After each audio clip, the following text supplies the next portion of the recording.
Halo teman-teman, akhirnya bisa bikin video lagi. Nah, dalam kesempatan ini aku mau bahas tentang gimana harga pasar itu terbentuk. Jadi di bab ini itu ada banyak subbab yang perlu dipelajari.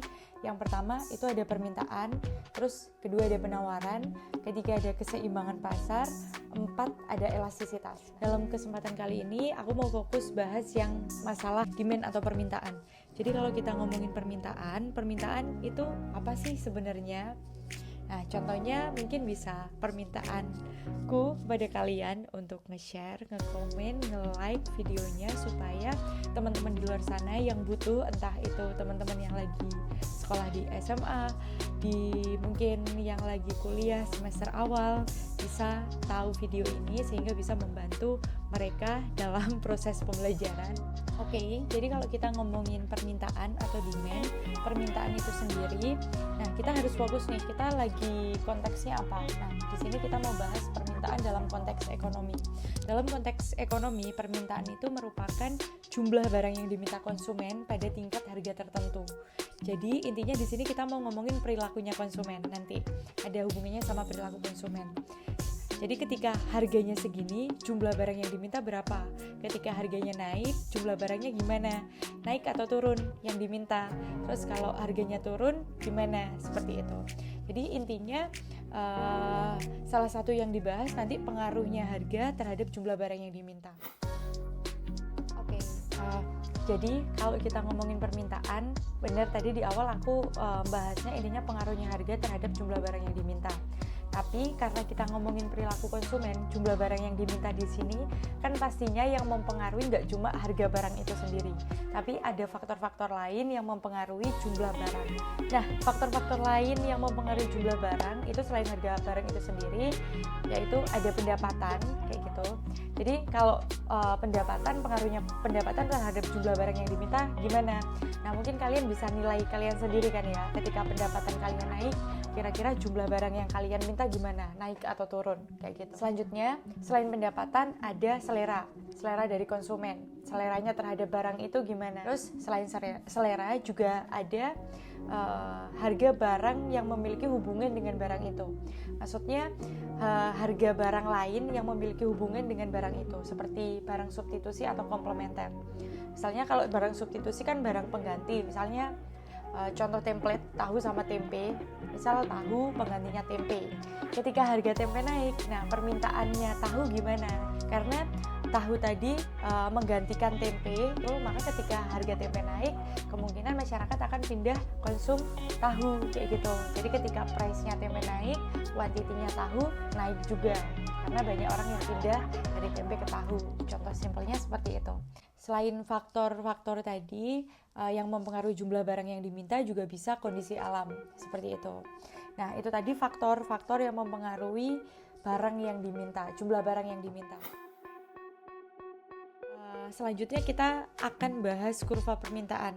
Tapi sebelum bahas kurva permintaan, kita harus memahami satu hal yang ini penting banget supaya teman-teman paham gimana kurva permintaan itu bisa terbentuk.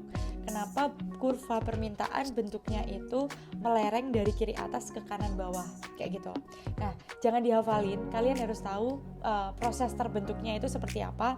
Jadi karena nanti ekonomi next-nya itu akan banyak kurva, jadi ini anggap aja buat latihan pertama memahamin kurva, karena ini konsepnya masih simple banget daripada kurva-kurva yang lain, kayak gitu. Oke. Hal yang perlu kita pahamin sebelum mempelajari kurva demand atau kurva permintaan itu adalah WTP, willingness to pay, atau kesediaan untuk membayar. Nah, apa itu kesediaan untuk membayar? Jadi kesediaan untuk membayar itu maksudnya kayak kamu itu mau beli barang itu kalau harganya maksimal berapa. Misalnya aku mau beli barang, misal beli apa, anggap aja sebut merek gak apa-apa ya, anggap aja Pocari 1 botol, kayak gitu. Aku mau beli Pocari kalau harganya itu misal 6.000, kayak gitu. Artinya di sini dia mau bayar Pocari itu kalau maksimal harganya 6.000. Kalau di bawahnya dia mau beli, kalau di atasnya dia nggak mau beli. Jadi WTP itu bukan sama dengan price-nya barang ya. WTP itu kesediaannya dia. Kesediaannya dia membayar itu maksimal di harga berapa. Nah, misalnya kesediaan membayarnya atau WTP-nya 6.000. Ternyata di pasar harganya Pocari tadi itu 7.000. Ya udah, berarti dia nggak akan beli karena WTP-nya dia, aku mau beli kalau maksimal harganya 6.000. Di atasnya aku nggak mau karena harganya 7.000, ya udah berarti nggak mau. Itu WTP. Tapi kalau harganya sama dengan 6.000 atau di bawahnya, itu dia akan beli. Sekarang kita lanjut langsung mahamin bentuknya kurva permintaan kenapa melereng dari kiri atas ke kanan bawah kayak gitu. Oke, jadi karena pengertiannya permintaan tadi itu merupakan jumlah barang yang diminta pada tingkat harga tertentu, berarti kurva demand itu dia sumbu horizontal, ini vertikal ya, vertikal sama horizontalnya ini nanti nunjukin tingkat harga, price sama quantity. Harga sama quantity Q atau jumlah barang yang diminta. Terus selanjutnya aku mau bikin tabelnya WTP dulu. Oke, jadi misalnya tabel WTP-nya itu kayak gini, asumsinya di sini ada 4 orang, terus nanti setiap satu orang belinya cuma satu barang. Asumsinya ya, biar mudah untuk memahami. Oke, ini misalnya tabel WTP-nya teh tarik.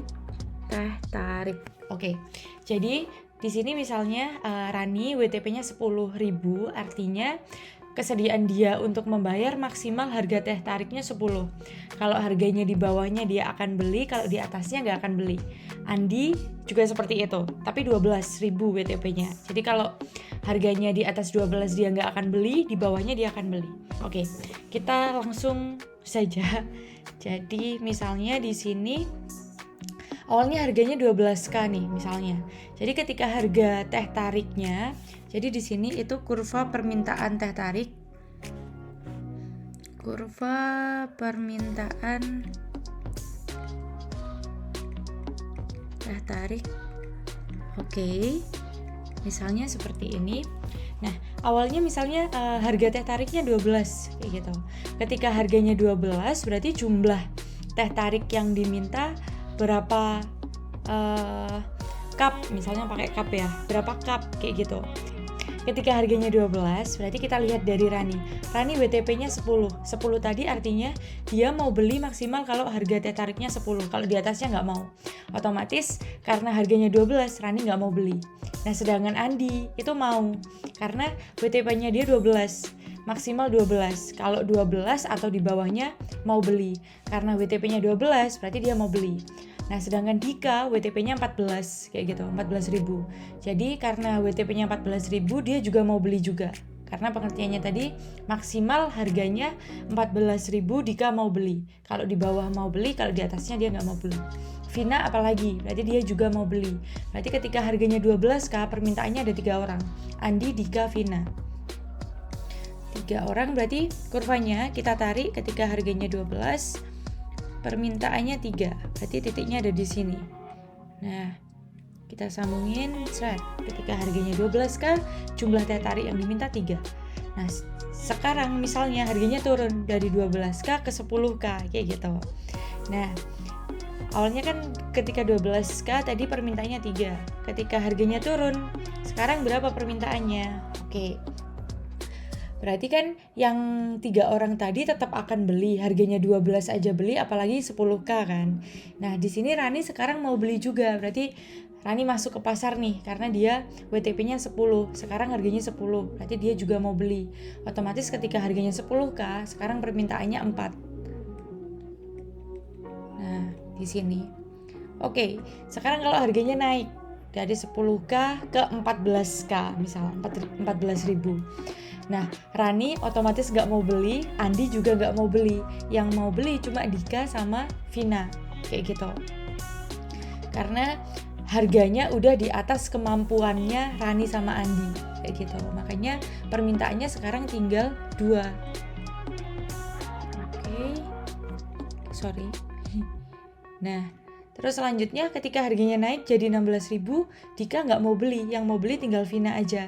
Makanya ketika harganya 16, permintaannya cuma satu cup teh tarik, kayak gitu. Nah, ini kalau digabungin jadi kurva permintaan. Oke. Nah, jadi ini merupakan kurva demand.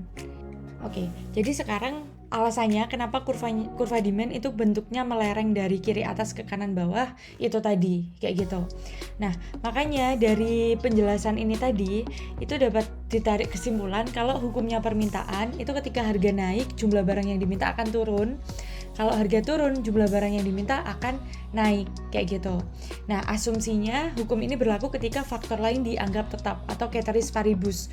Maksudnya yang dianggap berubah ya udah cuma harga aja, kayak gitu. Sedangkan faktor lain seperti pendapatan, selera, terus harga barang lain itu dianggap tetap. Jadi kalau kita ngomongin hubungan faktor satu variabel dengan variabel lainnya, kita nanti yang mempengaruhi cuma ngomongin satu variabel aja. Jadi kalau kita lagi ngomongin pengaruhnya price terhadap quantity, ya udah kita fokus ngomongin pengaruhnya harga terhadap quantity. Oke, jadi hukumnya permintaan di sini ketika price-nya naik atau harga barang yang diminta naik, maka jumlah barang yang diminta akan turun, Q-nya turun. Dan kebalikannya, ketika P-nya turun, maka jumlah barang yang diminta akan naik, kayak gitu. Ini berlaku ketika faktor lain dianggap tetap atau ceteris paribus. Oke, nah jadi hukum permintaan bunyinya kayak gini.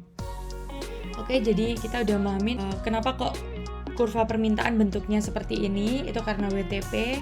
Terus dari sini dapat disimpulin kalau hukum permintaan itu kalau price naik, quantity turun, price turun, quantity naik. Maka hubungan antara P sama quantity di sini sifatnya negatif atau slope-nya negatif.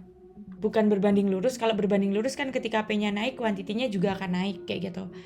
Nah, sedangkan kalau di sini enggak. Ketika P-nya naik, kuantitinya turun, maka hubungannya di sini adalah negatif, seperti itu.